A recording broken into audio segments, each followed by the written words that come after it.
Assalamualaikum warahmatullahi wabarakatuh.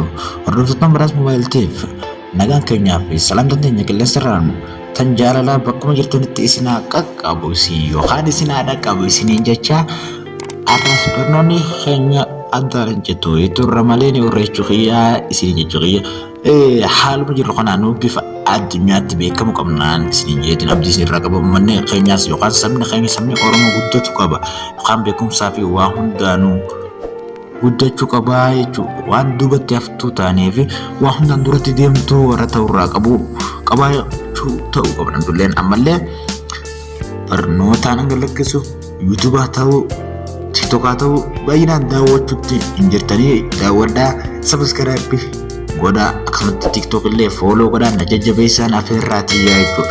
Barnoonni har'a barsiisuu deemuu dhiiroo maali yoo jettan barnoota ajaa'ibaa kan baay'ee isin fayyadu daawwitii keessatti appilikeeshina tokko qofa fayyadamuudhaan bilbila kee keessa yookaan moobaayilaa kee keessatti akka nama daawwitii fayyadameetti if ilaaltaa jechuudha.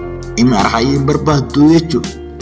Yookaan daawwitii afaan Amaaraa kan beektaniif illee mastawaatuma maal jedhan beelleen beekuu shaakali malee jechuudha. Kanaaf daawwitii moobaayiluma keenya fayyadamnee keessatti if ilaaluudha jechuudha. Bakka deemtu hundatti daawwitii ishaa dhabuu mala keessatti yeroo hunda ilaaluu feeti keessattuu dubartoonni Oromoo baay'inaan if ilaaluu feetan karaa baay'ee jechuudha appilikeeshinii addaa isiniif deetan dhufe appilikeeshinii kun baay'ee nattalee na gammachiise ittiin gammade isinillee itti gammada asumaan gabaroota kunnaa assalaamu alaikum warahmatullaahi wabarakaatuh khottaana waliin interoo gabaabduu kana booda gama barnootaatti haa dabarroo interoo gabaabduu kana daawwachuun isin fayyadamta.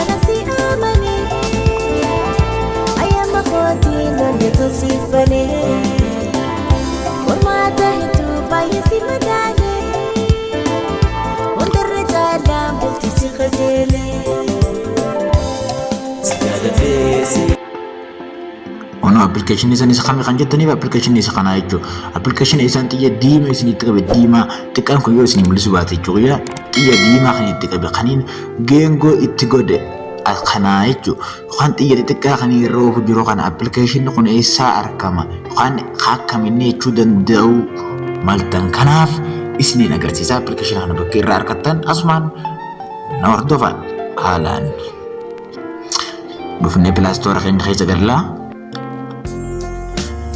Pilaastoora keenya keessa galaa pilaastoora keessa galee isin agarsiisa.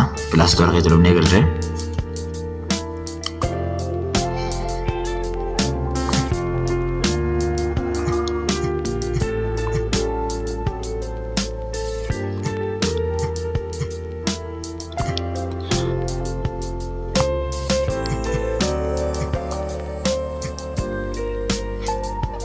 Bakka jabeetan akka malee ta'e isin madaawwan dhama markin hin qabu. Akkana dhufnee hoggaa tiraanspaarenti waalaappar jennaan isinii fidaa jechuudha. Kunoo sirnaan eegalee isinummaan.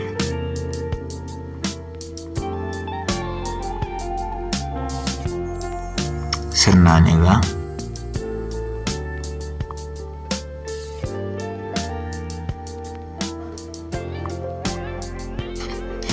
Application kana waan hin buufadhee yeroof baay'ee isin hin laffaayisu. Application kana Play Store keessa dheetanillee buufachuu dandeessanii Transparent Wallpaper yoo jettan isiniif fidaa isinii jechuudha. Buufadhee waan jiruuf keessan galeetan isin agarsiisa.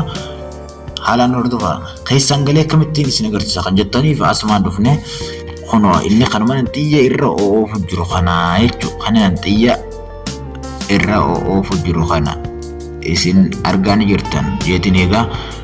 Sirriitti egaa kan nanti yeroo jiru kan jiru kana kan TikTok cinaa kana jechuudha meeshaan na ilaalu.